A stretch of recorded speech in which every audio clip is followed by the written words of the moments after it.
nag conducteur de travaux diplômé en génie militaire la actuellement phénomène bâtiment yi di effondré dafa ñëwaat te buy def loolu day indaale ay jëya ba tax sax am jamono ji ñu ñàkk ci seen bakkan parce que on peut pas concevoir quand même ci benn weer 13 morts am ci ay bâtiment yu effondré wu bi mujj nag moo gën a jéggi dayoo parce que dafa nekk loo xam ne chantier la bu pareegul sax mu daal di daanu ba juróom ba fukk ak benn nit daal di see ñàkk seen bakken juróom-ñaari nit ña nag am ay blessures ñaar ñi ci juróom-ñaar ñi ay blessures yu grave la ñu am ñu ñaanal leen yàlla yëkkati leen ñi nga xamante ne génn nañ ci àdduna aussi yàlla xare leen arjanay firdawsi ma dalal ki nga xam ne moo di sama invité monsieur Ndiaye maa ngi lay nuyu jox la sa wàccuwaay. madame ñu ngi lay fay. di rafetlu invitation bi di jiital nuyoo itam. samay kilifa ñi nga xam ni participé nañ sama formation militaire. Je veux citer le colonel Mamoudou Sall, l'actuel PCA de la Comico. Donc bu ma demee plus loin le major Ousmane Diop. Donc maa ngi ci boole également le colonel Souleymane Sall, l'ancien directeur du génie, entre autres bàyyiwuma kenn. Donc di nuyu tamit samay dëkkandoo samay xarit samay promo de l'ENSOA. Donc ñi ma bokk liggéey bépp et présentement ñi nga xam ni ñi ngi nekk présentement en chantier. À la cité Comico de Mbambilor. Présentement avec le colonel Mamoudou Sall. On est en train de réaliser la dernière phase. Peut-être on va boucler 1000 logements en 3 ans, un record.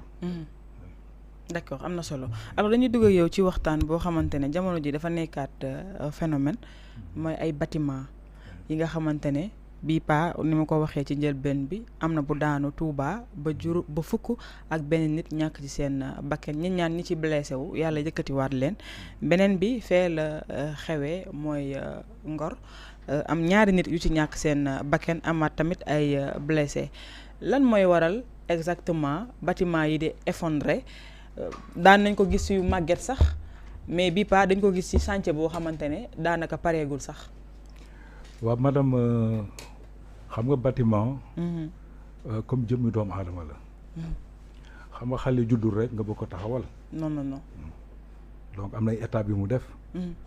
tëdd na toog na raam na taxaw na soog a daw. donc bâtiment il y a des étapes de conception d'abord avant ngay tabax yow tey boo bëggoon tabax man en tant que technicien naa laaj madame mais lan nga soxla tailleur boo jëndee mbubb du ñëw rek daal lay daggal da nga naan ko camisole laa bëgg robe laa bëgg lii laa bëgg moom moo xam maintenant naka lay def donc bâtiment il y a une phase de conception et c'est une phase composée par exemple de l'architecte dina ci jouer le bureau d'étude également dana ci jouer un grand rôle et le bureau de contrôle donc l'architecte moo mën na def esquisse dafa la un plan génn des dessins yoo xam ni c'est attirant donc mais en dehors de ça balay loolu sax y a ce qu'on appelle même les études de sol d'abord fa laa waroon commencer le sol même d'abord sol ñu def des prélèvements dañu xool pour déterminer la contrainte admissible du sol maanaam suuf si lan la attan voilà parce que nature sol yi mooy déterminer les types de fondation parce que boo nekkee ci terrain latéritique wala nga nekk ci un terrain argileux wala un terrain boo xam ni dafa bëri xorom ay des remontées présentement am na un cas présentement à Kaolack présentement boo xam maa ngi koy réaliser nga xam ne on a tenu compte de la nappe phréatique et de la remontée saline xorom si donc boo defee étude du sol ba pare architecte bi mu def le plan architectural ci plan boobu lañ koy jox le bureau d'étude mu def ce qu'on appelle les structures semelle bi naka lay composé wu les longrines les poteaux les poutres jusqu'au plancher là c'est un travail d'ingénieur bu ñu paree ci loolu ñu jël étude boobu jox ko un bureau de contrôle technique moom mooy valider étude boobu boo xoolee pratiquement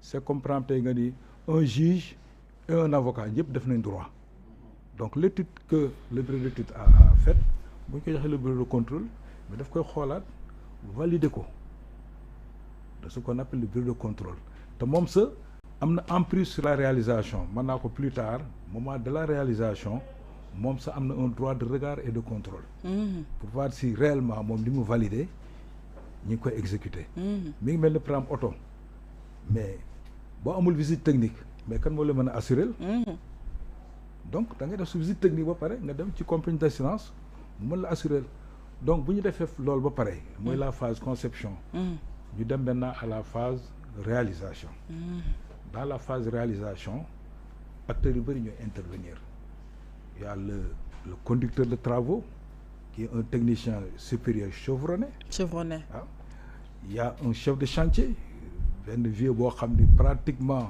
lu mu xam ne lu mu dund la man au moment où je vous parle j'ai laissé un chef de chantier à Kaolack mais il me coûte 25 000 francs par jour ça vaut le coup maa ko loger maa koy nourrir boo jëlee la 10 000 francs sans compter les retombées bénéfiques yoo xam nañ ko évaluer après qu'on ait payé toute la main d'œuvre. D'accord. Présentement à Medina Baye à Kaolack fa laa jógee bërki démb. D'accord mais tous ces normes de construction yi nga cité nii teg ko ci yoon parce que ku la dégg xam ni bâtiment bu normal noonu la war a doxee effondrement yi responsabilité yi fan lañ ko war a teg kon. mën nañ ko teg ci conception bi quand c'est mal conçu mën na nekk. D'accord. mën na nekk par exemple dans la réalisation ñu koy réaliser au lieu que ñu matérialiser plan bi ñu leen jox respecter li ñuy wax defuñu ko effondrement mën na am le choix des matériaux également. matériaux yi. yooyu itam daf ciy jouer. maanaam ñu sant la fer 12 nga jël fer 6. fer de 10. D'accord.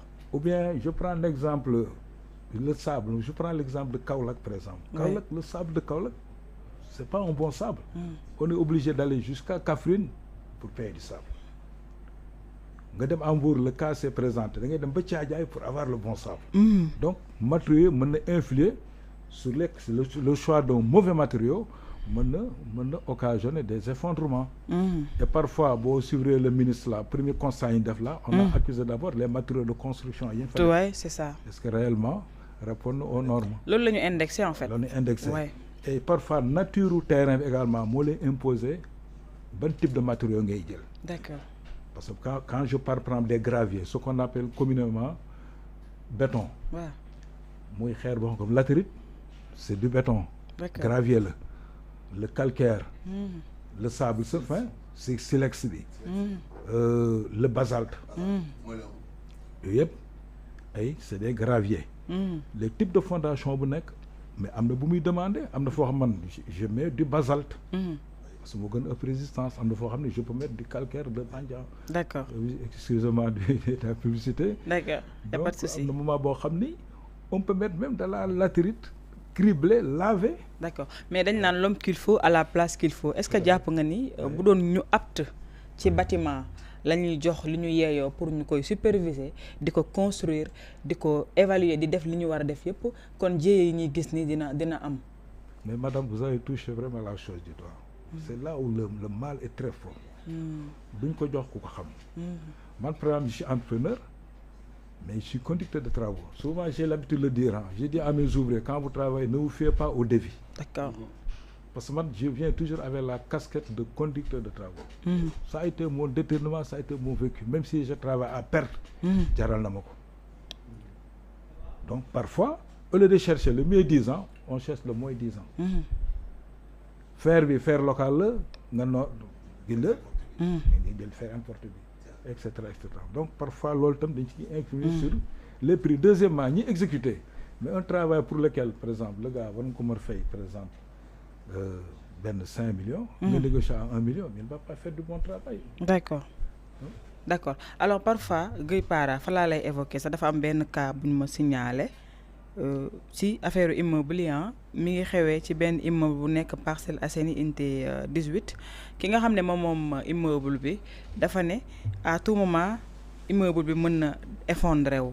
parce que dafa nekk ci ruine en fait waaw état de ruine. Donc du coup mu ne ñi nga xam ne ñoom la fa loué woon ñu évacuer mais ñooñu dañoo bañ ñu ne ñoom mënuñu génn parce que amuñu fu ñu dem léegi cas yooyu noonu ak risque yooyu noonu kan moo war a jël responsabilité am ci mbir yooyu. bon foofu dafa am lu ñuy wax la protection civile. bu dee ci yeneen dëkk yu normal yi mais tey jii ministère de l'urbanisme et de l'habitat am na direction de la protection civile boo xamante ne et d'infrastructure ñu nga fa tey su fekkee ne chantier la tey. da nga naan HSCT.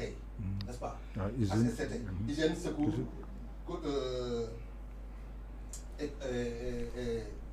conduite des travaux. HSCT boobu kooku moo war a nekk responsable boo xam ne loolu yëpp moom moo ko war a def léegi nag bu fekkee ne loolu amul la mairie bu commune bu mu nekk moom moo war a aussitôt autosaisir mairie am na pouvoir ñëw fekk ko génne leen par force daaneel ko parce que responsabilité boobu tamit collectivité locale yi da ciy joué malgré parce que collectivité am na division boo xamante ne ñoom ñoo yore les autorisations de construire ñoom tamit ñoom la pour ministère de l'urbanisme jox na leen à ce que ñoom ñu am pouvoir fekk bâtiment boo xam dafa nekk en ruine ñu ñëw déguerpir occupants yi. après joxe ordre uti ay engins yoo xam ne BT la ñu ñëw passer à l'exécution de détruire bâtiment bi effondrer ko yàq ko carrément. dal na am na Médina. donc xam nga démb maa ngi def allusion ci zone côtière bi. parce que fii dafa nekk benn zone boo nga xamante ne normes yi nga xam ne moom lañ fa war a tabaxee. kenn respecté wu ko mooy côté Parcelles Assainies bi jaal ga géej waaye jopp géej gi noonu. jëm ba Bayax jëm Saint-Louis. littoral boobu li ñuy wax des attaques maritimes érosion maritime bi dafa nekk lu garaaw te duñ ko téye. zone bi amul fi benn kër booy tabax war fa def ay fer de 12 wala 9 wala 6. waroo fi def tamit fer boo xam ne du feru importé. fer local boo ko ci defee wala condition yi nga xam waroo fi def tamit dal boo xamante ne da nga koy maanaam dal pleine. waroo ko fa def. et surtout pour l'arrobage du béton ak fer bi. l'arrobage béton ak fer moins de 5 centimètres. moins de 5 centimètres maay bi. d'accord. donc loolu tamit dañ ko ciy calculer. donc dafa am ay normes yoo xamante ne da la koy imposer par rapport ak cette zone le choix du ciment. par rapport à la brise maritime. la brise maritime. Il y a des choix à faire. Il y a des choix. D'accord. De n'importe quel ciment parce que dafa am ay références. ci ciment yoo xamante ne. le CPA CLK. CPC voilà. benn bu ci nekk. ciment Portland compressé. CLC et cetera donc il y a une gamme de ciment. te gars yi du da ngay ñëw rek am sama xaalis dem jënd ciment. parce que ciment bi ngay def pour couler ci zone boo xam ne dafa am nappe phréatique. mënta bokk ak ciment bi nga xam ne da nga koy dem ba ginnaaw Touba di ko fa liggéeyee. d'accord du benn. voilà man li mu bëggoon laaj ki nga xam ne mooy sa gan gi. donc par rapport ak yenn construction à hauteur yi. à hauteur. donc léeg-léeg nga gis ay 8 9 10 11 est-ce que ñu ngi tenir compte de l'état du sol norme yi. norme de construction. beneen aspect bi ma lay bëgg a laaj aussi. par rapport à notre façade maritime. gis nañ ne donc on nous a privé donc de cette ressource boo xam ne ni tey c'est pour permettre donc à la population de Dakar de respirer. alors que bande maritime bi yëpp dañ ko tabax te loolu aussi foo donc dafa nekk zone boo xam ne ni kenn waru ko woon a accéder lu dul ñun ñi nga xam ne ñoo am sañ-sañ bi parce que loolu aussi jaadu na sunu autorité yi di occuper la façade maritime au détriment de la population nekk loo xam ne ñuy xañ pour ñu respirer. pour ñu respirer oui épanouissement. ñi construire seen ay gratte-ciel ci biir quartier yi ñi ñuy xañ benn. ressource très précieuse qui est le soleil. parfois da ngay gis arrêt d'escos sax mais terewul construction bi day continuer. donc loolu aussi yaakaar naa ne donc code de l'urbanisme et de l'habitat. war nañ ko tëggal xool ko bu baax. ba nga xam ne nii certaines constructions à hauteur yi nañ ko xoolal surtout si biir quartier yi. ak façade maritime bi aussi na ñuy bàyyi population man si accéder parce que souvent sont des plages privées kenn mënatu fa dugg ñi am barke tabax nañ fa. ñi nga xam seen loxo jëtul seen ginnaaw si joor ga rek la ñuy yem. d'accord alors dina ci tontu. donc loolu mi si tontu wax naa ko au départ. xam nga quand c'est bien conçu le projet je conçois avec R+1 ou bien R+2 ou bien R+4 ñu respecte normes yëpp dans la conception dans la réalisation problème du am à moins mu doon un cas de force majeure un tremblement de terre et cetera mais yooyu sax am na lu koy mën a pallier également quoi. des dispositions constructives man par exemple je connais la mentalité des Sénégalais hein. Vous travaillez pour R+1 quelque temps après situation favorable ñëw nga def un niveau Moi, avec l'expérience que j'ai eue, parce qu'il nous arrive souvent, quelqu'un, il a R+1, il veut faire un R+2. On est obligé de faire des reprises sous œuvre, renforcer les structures pour pouvoir au moins se mettre à un autre niveau. Mais moi, souvent, je prends soin dans mes études et dans les réalisations. Même si vous me demandez un R+1, je travaille sur R+2 dans le futur. Pour la prochaine fois, si vous arrivez, par exemple, envie d'aller en hauteur, donc, toutes les dispositions sont déjà réalisées. Voir le mën a xew ëllëg. Par exemple, à Medina Baye, une maison des hôtes avec notre Moukhadam. Donc, c'était R+1. Mais jusqu'au premier niveau, pratiquement, j'ai le même dimensionnement pour que je départ ci fondation yi. Mom la dem jusqu'au premier. Parfois tam poto yi amna problème demb soulever nañ ko fi ñu ne li ñu wara xolé ba xam ndax ciment bi jaxasoo na parfois ay weñ lañuy jël diko ci dugal pour mëna xam nga toujours si chacun faisait son rôle oui. On pas ces problèmes xam nga vous avez par exemple des chantiers bien organisés. J'ai eu l'honneur de travailler avec les Français ici au 23e piment. C'est extraordinaire.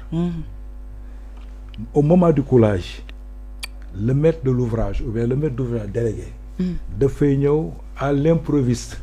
Bête la ñu jël des éprouvettes def ci béton yóbbu pour des essais d'écrasement. C'est la résistance du béton pendant 7 jours ou bien 2 semaines ou bien 3 semaines.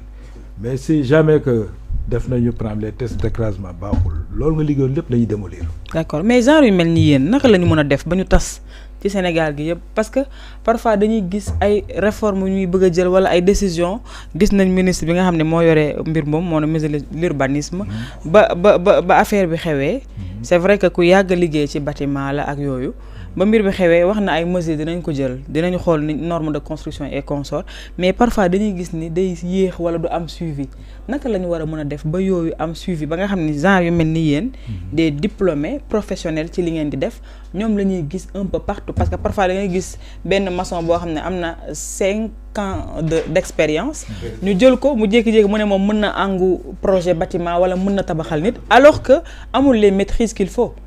Ouais, madame, moi, c'est toujours le moins des ans qui pose problème.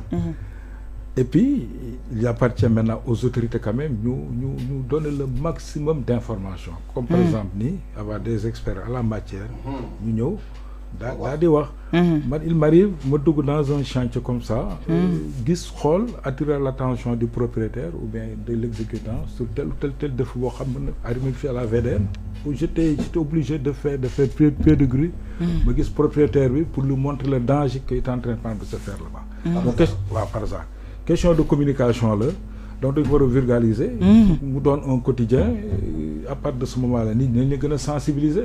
Comme par exemple, si on a un dossier de justice, nous avons un réflexe de me avocat pour m'accompagner. Nous arrivé d'un moment où, par exemple, pour construire, nous avons un réflexe, nous avons un technicien, ne serait-ce que, même fait que nous sommes moyens, mais avec une petite indemnité, ce n'est pas gênant.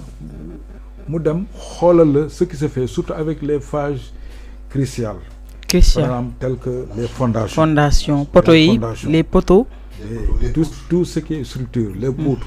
Le plancher doit être réceptionné. D'accord. Avant le coulage. Alors, doyen, est-ce que Diapone peut-être nous avons fait génie militaire, Gaye def nako, suñu doyen bi def nako, té militaire yi gis nga ñu bari ñu duggal nañ leen ci éducation bi bañi sédalé jiw bi duggal nañ leen ci. Est-ce que tamit c'est le moment peut-être Diapone ñu duggal gën leen tass ci BTP bi parce que développement dëkk mom kenn mënu ko wax di exclure BTP. Ouais, non, c'est évident. Mais ligne en réalité, manque de sérieux des Sénégalais. Là. Ouais. Le dicton anglais, c'est le the right man in the right place. Il y a des ingénieurs polytechniciens qui sont là. Tu es sûr que je suis sûr que nous sommes là parce que nous sommes et vous êtes sérieux parce que vous avez la bonne formation. Mais est-ce que nous sommes bari satisfaire si c'est la même politique qui a tout changé. Imaginez les Lions du Sénégal qui ont fait la Coupe d'Afrique, champion d'Afrique. Nous avons fini. Appartement Maris. Mais Maris, Maris, boo rombee da nga leen di ñaanal da ngay tere ay char pour bañ a ay poteaux lañ jël nii ay poteaux en fer quoi ne dañ koy téye immeuble ba biñ koy raser quand vous allez à Jaxaay regarde comment à Jaxaay moi j'ai vu là-bas à Jaxaay des lutteurs construire des lutteurs construire ça et loolu ñoo xam ne nekkuñ ci milieu bi ñu jox leen parce que au départ le président war def na da ko jox Malaynésien yi gars yi ne noonu yuuxu ñu jox leen ñu séddoo comme ni ñuy faral di def rek mais si on donne aux techniciens gis nga tey bâtiment je vous assure laa lay wax ni xoolal ça fait peur hein et d'ailleurs je vous pose la question oui. parce que su fekkee ki nekk Ngor moo defar bi nekk Touba man je me pose la question fii ñu toog nii kan moo ko defar c'est important. Rassure-toi. Madame, je peux... Oui, allez-y. Ouais, par rapport à l'armée, en 1988, l'année blanche. L'année blanche, oui. Armée dañ ko sollicité le génie militaire. Oui. Pour réfectionner les établissements scolaires. Moom tuddoon ORES, opération de réhabilitation des établissements. Parce que là, j'étais à Fatick. C'était en 88, 89 également.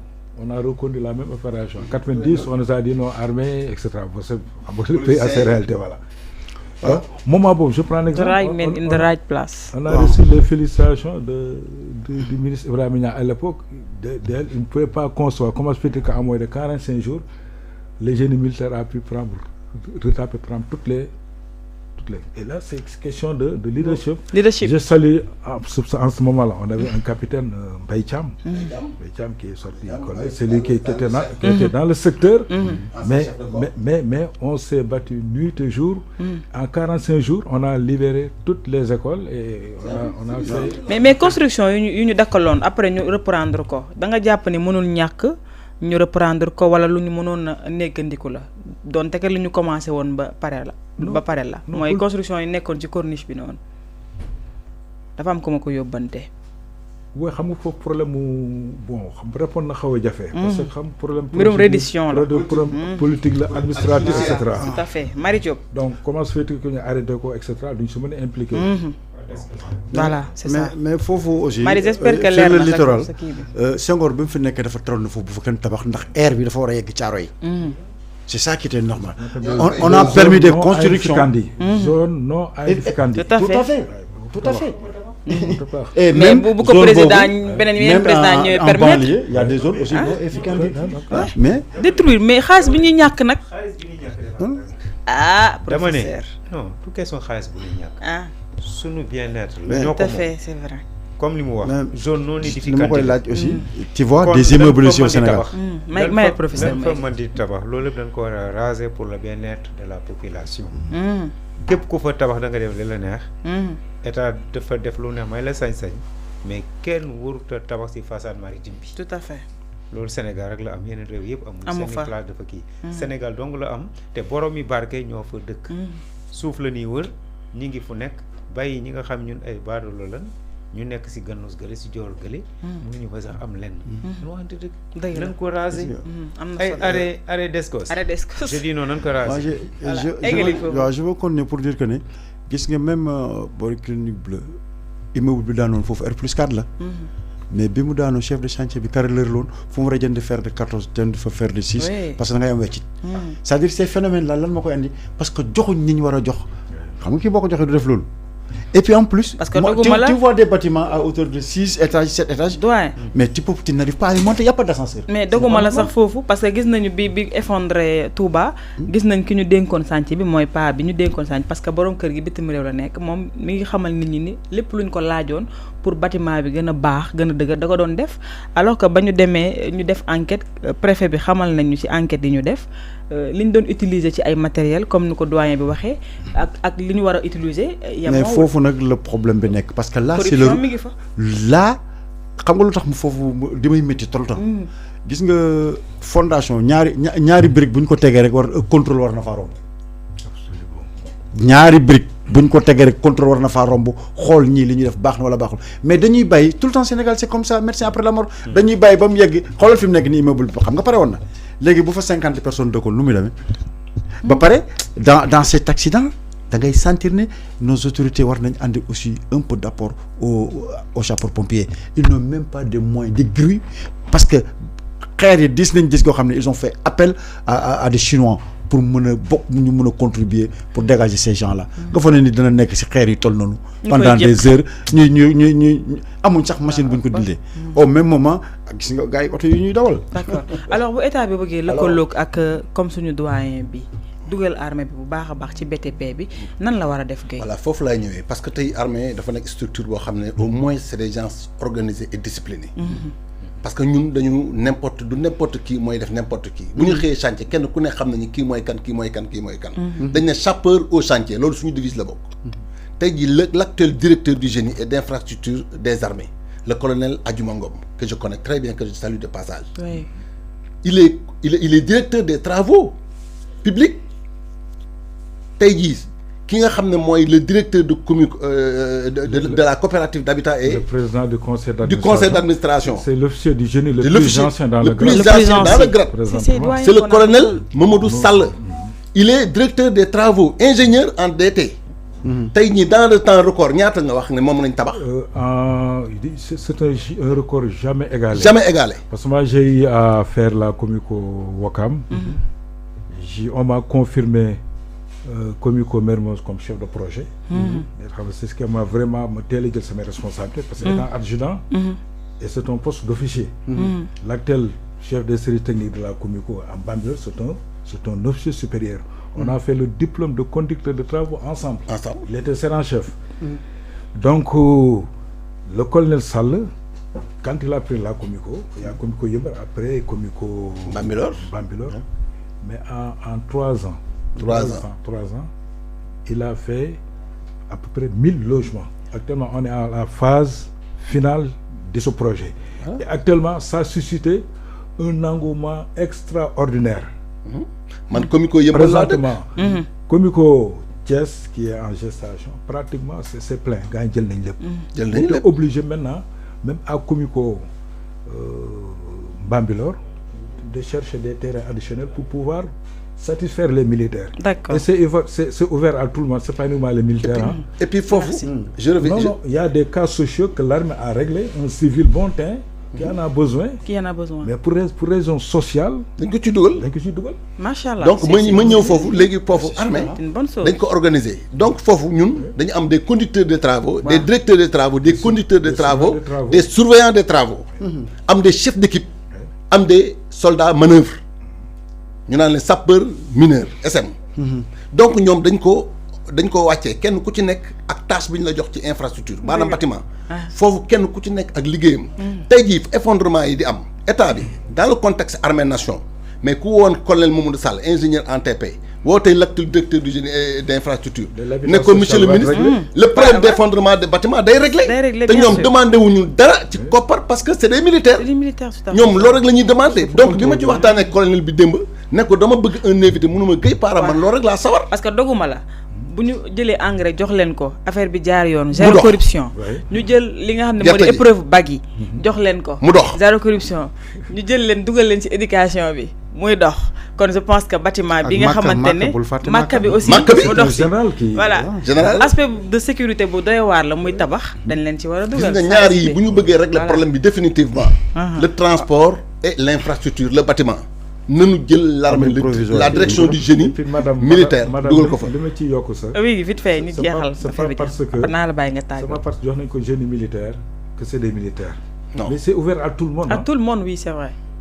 c'est tout le monde parce que quand on est dans le chantier on ne sent plus militaire etc. Non, l'essentiel question d'encadrement la question de suivi la question de sérieux la merci beaucoup est-ce que duma ko bàyyi kon mu tàggoo moom doyen As Mamadou Ndiaye conducteur de travaux diplômé en génie militaire yaa xam nag loo bëgg a tàggoowee rek parce que waxtu bi daf ñu xoj amaana di nga jaaraat fii mais madame inchallah rabi c'est un plaisir pour moi parce que c'est un baptême de feu pour moi j'espère que je l'ai réussi machallah parce que c'est la première fois que mu dugg dans des médias merci daal réserve rek yéen daal du ngeen dem fenn soldat réserve rek mais génn leen xam-xam parce que li nga fi wax moom dafa tegu ci yoon moom ah oui machallah machallah je remercie au passage le colonel Mamadou Sall à qui vraiment je lui dois déférence et beaucoup de respect machallah bien vrai que j'ai quitté l'armée par anticipation très tôt mais néanmoins il m'a fait venir à ses côtés.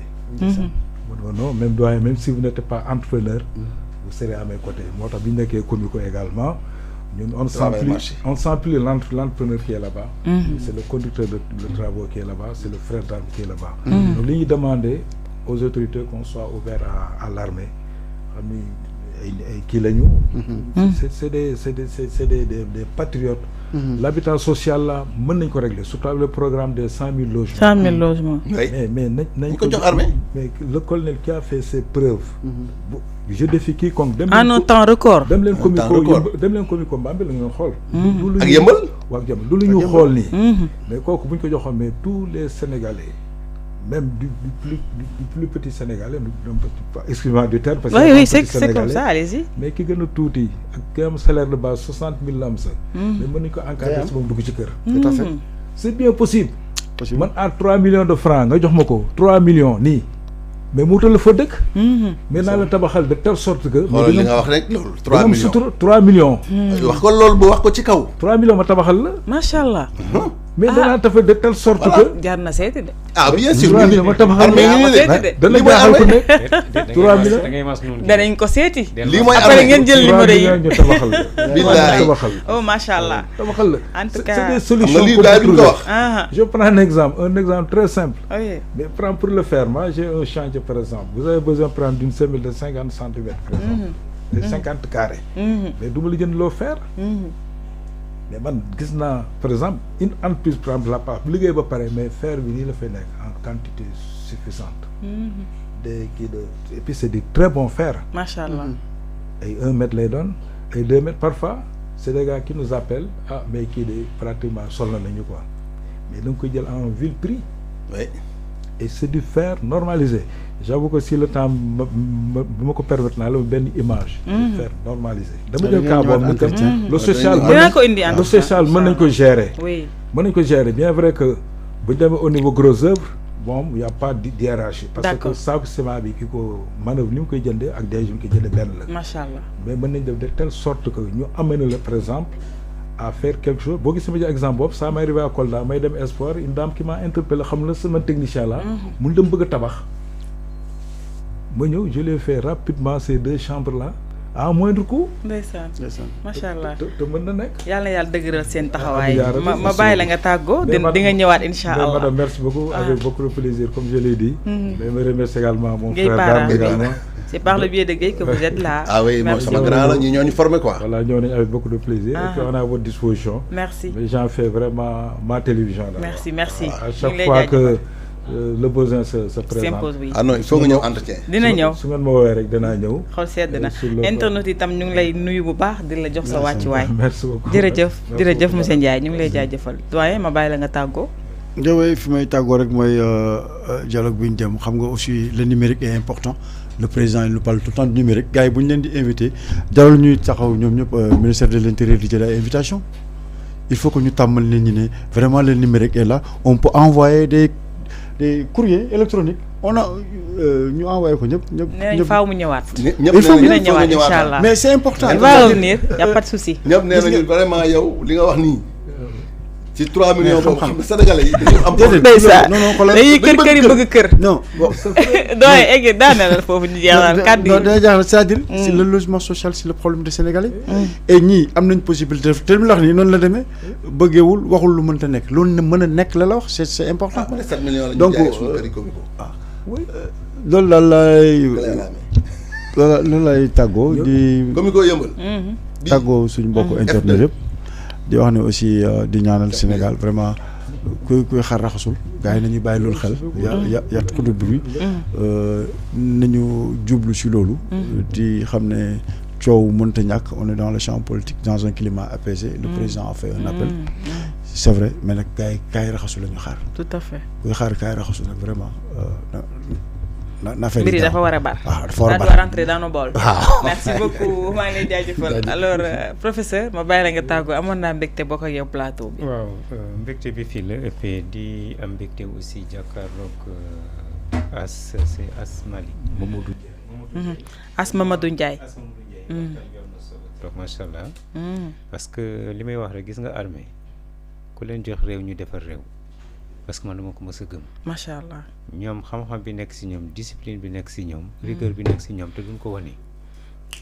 donc ñooñu tey il faut ñu leen di bàyyi xel bu baax ñoom ñi nga xam ne ñi ngi fii yàlla may leen xam-xam il faut ñuy génn il faut que gouvernement bi di leen associer si lépp loo xam dañu bëgg pour dëkk bi dox te ñoom lépp loo leen dénk tey danañ ko teg si loxo yoo xam ne nii tey yu leer kenn mus leen dégg si yenn yi donc il faut ñu leen di bàyyi xel bu baax ñi nekk si nguur gi tey di leen may xel bu baax a baax associer leen si projet yi parce que dañu toll foo xam dañuy tabax Sénégal vraiment ñu ngi lay jaajëfal bu baax sax xam-xam macha allah donc Sénégal soxla na la dina ñaanal yàlla fu nu gudd wér gu yaram madame li ma ci bëgg a dolli rek mooy quand j'ai parlé de 3 millions il faut gën a expliquer